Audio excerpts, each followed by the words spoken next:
Oke, Assalamualaikum warahmatullahi wabarakatuh.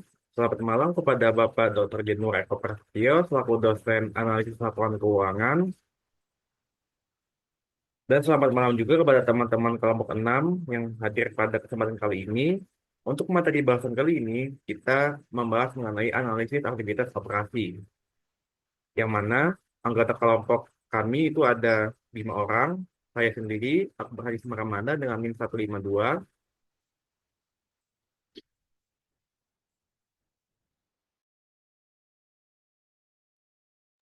Saya Putra Rizky dengan NIM 159. Saya Rama Sevana dengan NIM 177.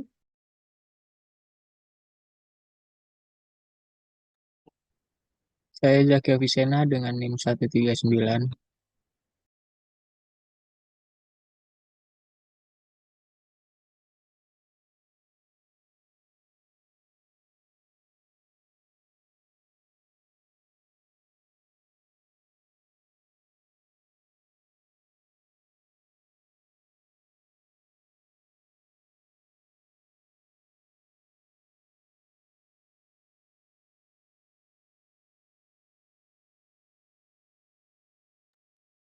Oke, untuk materi pembahasan kita kali ini itu ada 5 bagian.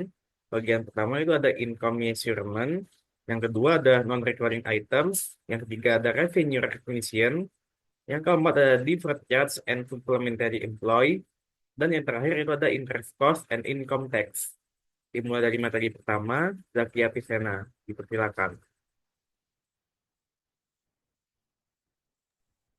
Yang pertama ini ada income measurement atau pengukuran laba. Jadi dalam konteks analisis laporan keuangan, aktivitas operasi merujuk pada seluruh aktivitas inti perusahaan dalam menjalankan bisnis utamanya, seperti memproduksi barang atau menyediakan jasa untuk menghasilkan pendapatan atau laba. Oleh karena itu, pengukuran laba dari aktivitas ini menjadi sangat krusial karena mencerminkan sejauh mana perusahaan dapat menciptakan nilai secara berkelanjutan. Laba yang dilaporkan dalam laporan keuangan bukan sekedar angka akhir, melainkan gambaran dari performa operasional perusahaan yang berpotensi berlanjut di masa depan. Oleh karena itu, pemahaman terhadap konsep laba yang tepat, jenis-jenisnya, serta cara pengukurannya menjadi penting bagi berbagai pihak, termasuk analis keuangan, auditor, manajemen, hingga investor.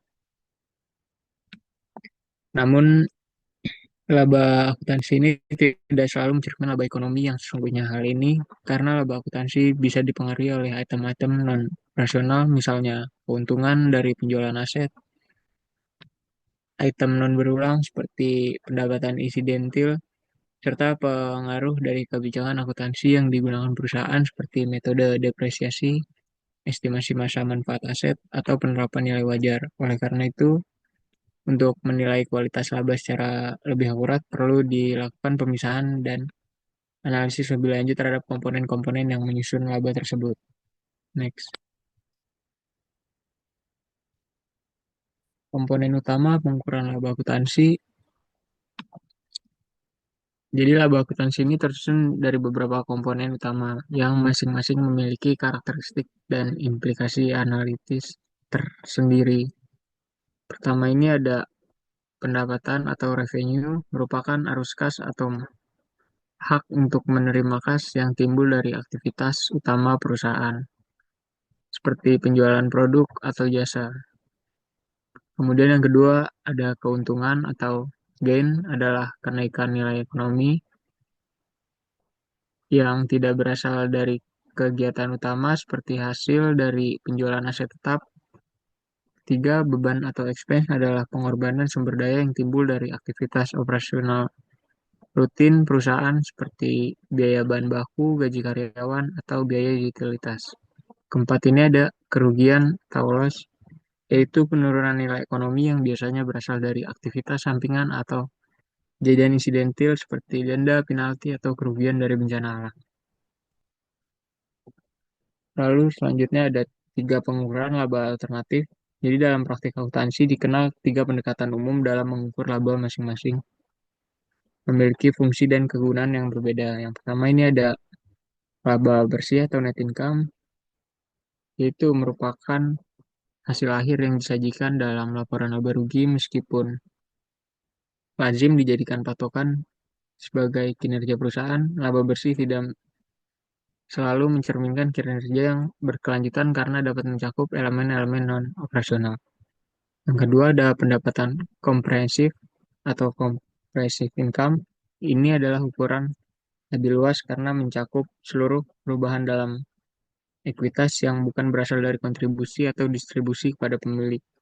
Pendapatan komprehensif meliputi keuntungan dan kerugian yang belum direalisasi, misalnya dari efek yang tersedia untuk dijual atau transaksi mata uang asing dan perubahan kewajiban imbalan pasca kerja. Pendekatan ini penting dalam memberikan gambaran yang lebih lengkap mengenai posisi keuangan perusahaan. Tiga, ada laba dari operasi yang masih berlangsung atau income from continuing operation, di mana laba ini mengukur hasil dari aktivitas inti yang sedang berjalan dan merupakan indikator yang paling dapat diandalkan dalam mengevaluasi kinerja berlanjutan perusahaan. Laba dari operasi yang berkelanjutan tidak mencakup elemen-elemen luar biasa seperti hasil penjualan anak perusahaan ataupun penghentian segmen usaha. Next. Kemudian analisis dari laba operasi. Jadi laba operasi ini mencerminkan profitabilitas dari aktivitas perusahaan sebelum pendanaan seperti bunga misalnya dan aktivitas non rutin seperti penjualan aset tetap. Oleh karena itu laba ini merupakan dasar yang paling solid untuk menilai kekuatan inti operasional perusahaan. Dalam melakukan analisis laba operasi, tujuan utamanya adalah memisahkan core earnings atau laba inti dari laba-laba insidentil atau sementara untuk mendapatkan gambaran kualitas laba yang sesungguhnya. Hal ini penting karena laba yang bersifat atau bersumber dari aktivitas utama lebih stabil dan dapat kita andalkan dalam memproyeksikan kemampuan perusahaan menghasilkan arus kas di masa depan. Lalu tiga hal penting dalam analisis laba operasi meliputi fokus hanya pada aktivitas utama usaha utama bukan dari hasil investasi ataupun pembiayaan. Kedua, ada informasi yang relevan bagi semua pemangku kepentingan. Tiga, menekankan pada keberlanjutan usaha dan daya tahan laba terhadap perubahan kondisi ekonomi. Next.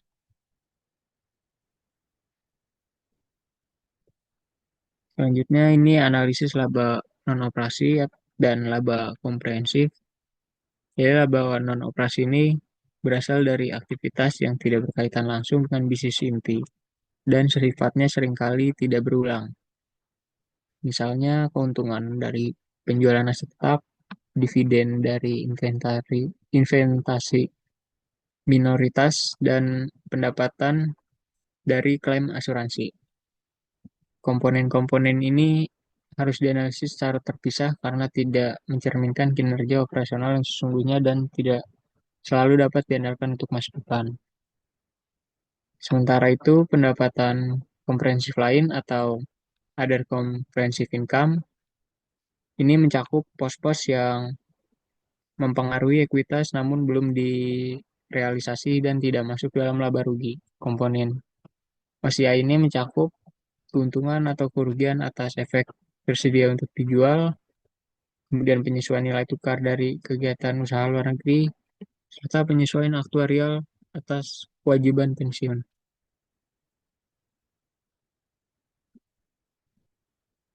Dan yang terakhir ini efektivitas dari lindung nilai arus kas atau cash flow hedging.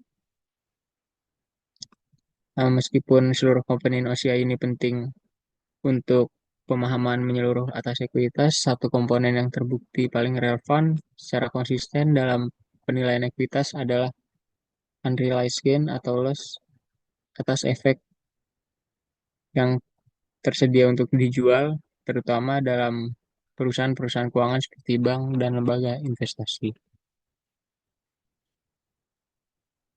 Next.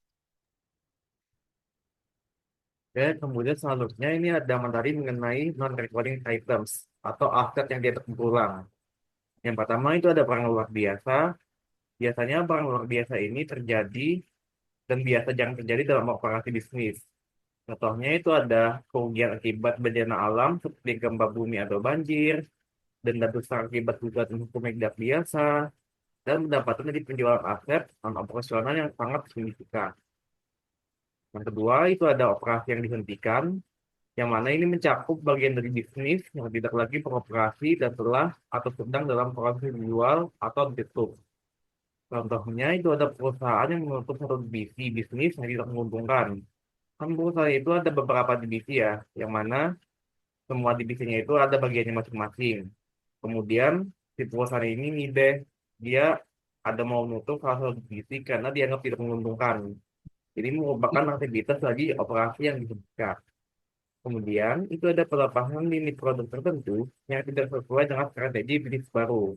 Ininya produknya itu ada yang di-cut istilahnya. Kemudian itu ada perubahan akuntansi, yang mana perubahan prinsip akuntansi ini contohnya yang awalnya perusahaannya itu menerapkan dimensi FIFO atau first in first out dalam persediaan, kemudian diubah ke LIFO dalam catatan persediaannya, ke LIFO ataupun average.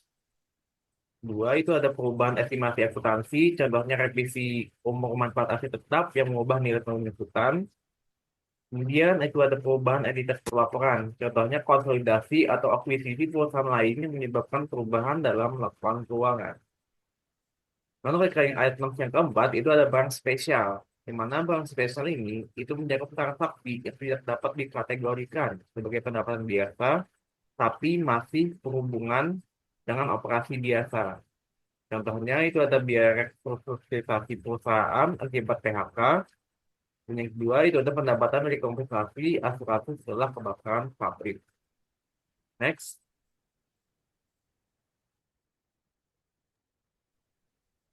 Oke.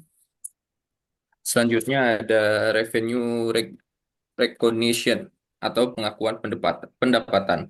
Nah, pengakuan pendapatan akrual, jika perusahaan mengakui pendapatan sebelumnya atau terlambat, maka pendapatan akan diakui pada periode yang salah. Kemudian jika perusahaan mengakui pendapatan sebelumnya adanya kepastian realisasi yang layak, maka pendapatan dapat diakui pada satu periode dan kemudian dibatalkan atau dibalik pada periode lain. Maka laba pertama dinyatakan terlalu tinggi dan periode berikutnya terlalu rendah. Kemudian ada ketidakpastian penagihan pendapatan. Perusahaan itu menyisihkan suatu cadangan untuk piutang tak tertagih guna mencerminkan ketidakpastian penagihan piutang dari penjualan kredit. Kemudian ada pengakuan pendapatan jika terdapat hak untuk mengembalikan. Nah, jika pembeli memiliki hak pengembalian, pendapatan dan biaya penjualan diakui, tetapi dikurangi untuk mencerminkan taksiran pengembalian dan beban terkait. Jika tidak dipenuhi, pengakuan pendapatan ditangguhkan. Baik, next selanjutnya. Next selanjutnya.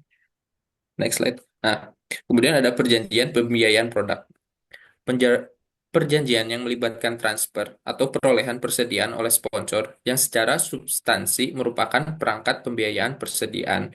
Kemudian ada pengakuan pendapatan kontrak, penjualan dan laba kotor diakui saat pekerjaan dilakukan berdasarkan hubungan antara biaya akrual yang terjadi dengan taksiran biaya penyelesaian total. Kemudian ada yang terakhir itu ada implikasi pengakuan pendapatan terhadap analisis laporan keuangan. Nah, pengakuan pendapatan merupakan titik kritis penentuan laba. Maka harus ada metode yang memastikan bahwa metode tersebut mencerminkan realita ekonomi secara layak. Oke, selanjutnya.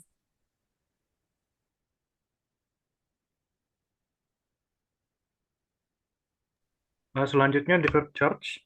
Biaya tangguhan adalah biaya yang dikeluarkan saat ini, tetapi ditangguhkan pencatatannya karena diperkirakan akan memberikan manfaat pada periode mendatang. Semakin kompleksnya aktivitas bisnis menyebabkan semakin banyak jenis biaya yang diklasifikasi sebagai biaya tangguhan. Contohnya adalah biaya penelitian dan pengembangan, serta pengeluaran untuk perangkat lunak komputer. Perbedaan antara biaya tangguhan dan aset tak berwujud seringkali tidak jelas, tapi secara umum biaya yang muncul dari aktivitas operasional diklasifikasikan sebagai biaya tangguhan, sedangkan biaya dari aktivitas investasi diklasifikasikan sebagai aset tak berwujud. Selanjutnya.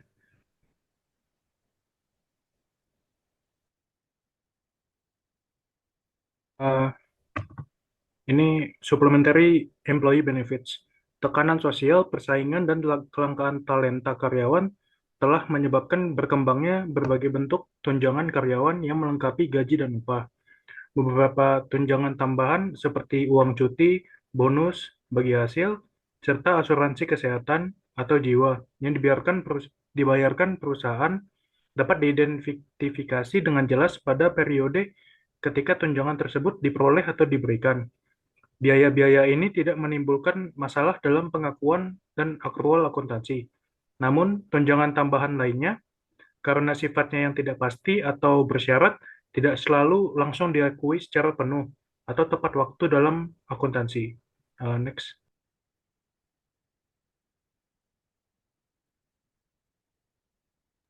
Selanjutnya yang terakhir adalah mengenai interest cost dan juga income tax. Biaya bunga sendiri adalah biaya yang dikeluarkan oleh perusahaan untuk meminjam uang.